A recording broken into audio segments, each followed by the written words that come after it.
Selamat sore.您在与中国企业合作初期遇到的最大文化差异是什么？您是如何克服或适应这种差异的？ Oke, kalau untuk perbedaan budaya paling besar yang ditemui itu lebih ke kecepatan bekerja ya. Kan kalau teman-teman di Tiongkok ini terbiasa bekerja dengan lebih cepat dibanding teman-teman yang dari Indonesia. Kalau mengatasinya ya mungkin mencoba mengikuti ritme. Kalau misalnya memang itu sulit dicapai ya, targetnya, lebih ke mengkomunikasikan sama teman-teman dari Tiongkok. 在日常管理中，你是如何协调印尼员工与中国同事在沟通方式、工作节奏和管理习惯方面的不同？ Kalau untuk manajemen sehari-hari, bagaimana mengkoordinasikan perbedaan metode itu lebih ke komunikasi, gitu. Komunikasi bisa membriefing teman-teman yang pelaksananya, gitu. Maunya teman-teman dari Tiongkok ini seperti apa, manajemen mau seperti apa, dan memberikan feedback juga manajemen, gitu. Teman-teman lokal ini yang mengerjakan ini gimana? Apakah sanggup? Kalau misalnya memang dirasa nggak sanggup, mungkin bisa ketemu di tengah-tengah poinnya, gitu. Jadi nggak memaksakan, tapi juga tetap bisa memuaskan target yang dipasang oleh teman-teman dari Tiongkok.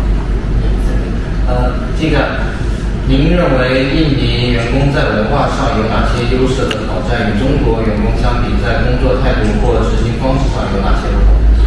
Kalau keuntungan dan tantangannya sih, kalau untuk keuntungan kita jadi bisa membiasakan diri bekerja lebih cepat ya, karena dituntut semuanya serba cepat oleh teman-teman dari Tiongkok ini. Kalau tantangannya itu tadi lebih ke komunikasi sama mungkin mencoba pace kerja yang lebih cepat lagi. Cuma kalau untuk untuk metode pelaksanaannya itu tadi mengkomunikasikan sama menyesuaikan kecepatan kerja. 跟他语言沟通是否在合作中带来困难？企业是否提供了语言培训、翻译人员或其他沟通支持？ Komunikasi itu kesulitan utama sih dalam kerjasama sama teman-teman Tiongkok, karena kan susah kalau nggak bisa komunikasi ya. Jadi selama ini kita sudah disediakan pelatihan internal sama perusahaan, cuma mungkin emang belum bisa menyentuh semuanya karena bahasa Mandarin ini cukup sulit. Jadi sementara kita belum lancar, kita minta bantuan teman-teman penerjemah internal. 尼玛，在公司运营过程中，中国企业是否尊重印尼的宗教习俗、节日安排和工作节奏？您是如何看待这些做法？ Kalau untuk menghormati adat istiadat keagamaan di Indonesia, teman-teman Tiongkok ini sangat menghormati. Contohnya itu mereka memberikan kesempatan untuk beribadah, terutama untuk teman-teman Muslim ya. Kan teman-teman Muslim ini cukup banyak ibadahnya. Nah itu memberikan kesempatan beribadah, menyesuaikan target juga pada saat bulan Ramadan karena kita semua puasa gitu.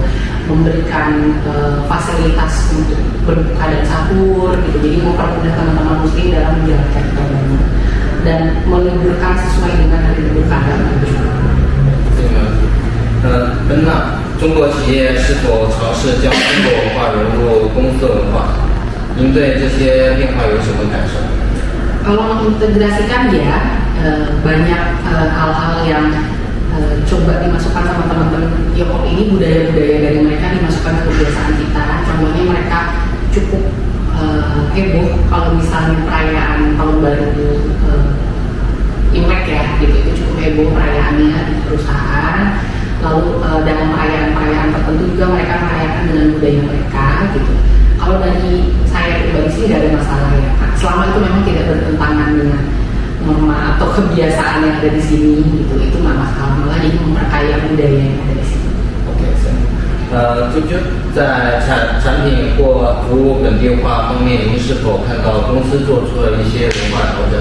比如在市场推广或客户服务中更贴近印尼消费者的习惯。 Kalau melakukan penyesuaian budaya dalam hal melokalkan produk atau layanan ya, gitu. Contohnya kita menggunakan beberapa aplikasi yang biasa digunakan di negara sana ya, di negara Tiongkok ya, gitu. Jadi kayak komunikasi kita khusus menggunakan WeChat gitu, terus ada aplikasi-aplikasi lain yang memang dasarnya itu digunakan di sana. cuma itu bukan suatu masalah juga sih, kita bisa cepat adaptasi juga.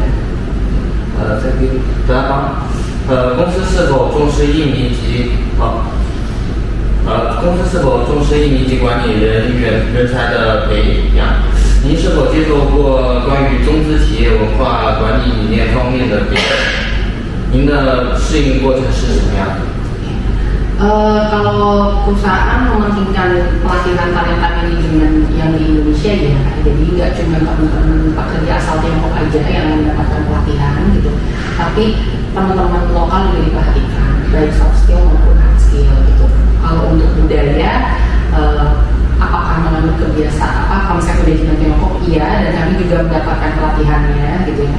Saat kami mendapatkan pelatihan manajemen, pelatihan budaya perusahaan, itu otomatis kita juga mendapatkan pelatihan konsep manajemen. 孙天兰，从您的角度看，中印尼文化融合对企业长期发展是挑战还是机遇？为什么？ Kalau integrasi budaya Tiongkok dan Indonesia ini menurut saya jadi peluang ya gitu, untuk memperkaya budaya kita juga, untuk meningkatkan kualitas cara kita bekerja. Tapi kadang ini juga bisa jadi tantangan sih buat kita. 斯布鲁，您是否经历过印象深刻的中印尼文化冲突或融合的故事？能否分享一次让您印象深刻的文化互动经历？ Kalau kisah berkesan tentang konflik sih mungkin bukan konflik ya, jatuhnya lebih ke perbedaan cara bersikap aja. Karena kalau yang saya perhatiin teman-teman Tiongkok ini kalau berbicara itu intonasi sama suaranya itu lebih kencang dibanding teman-teman lokal, dan itu cukup jadi culture shock buat saya gitu. Cuma kesini-sini pada saat saya komunikasi sama translator sama penerjemah internal gitu, itu diinfoin kalau sebenarnya itu bukan marah, sebenarnya memang nadanya itu seperti itu gitu. Jadi kalau sekarang sih udah terbiasa gitu, mungkin memang intonasi dan suara mereka memang seperti itu. 对于中印尼商业文化的融合发展，您未来有哪些期待或建议？尤其是在促进双方更好合作方面。 Kalau harapan saya untuk pengembangan budaya sih bisa lebih bekerjasama dengan baik, mungkin saling belajar ya, kita mempelajari budaya dan bahasa teman-teman Tiongkok gitu lah. Mungkin teman-teman juga bisa belajar juga, jadi bisa saling memahami gitu. Jadi untuk komunikasinya kedepannya akan lebih mudah kalau bisa saling memahami. Ya, terima kasih atas jawaban Anda. Sama-sama.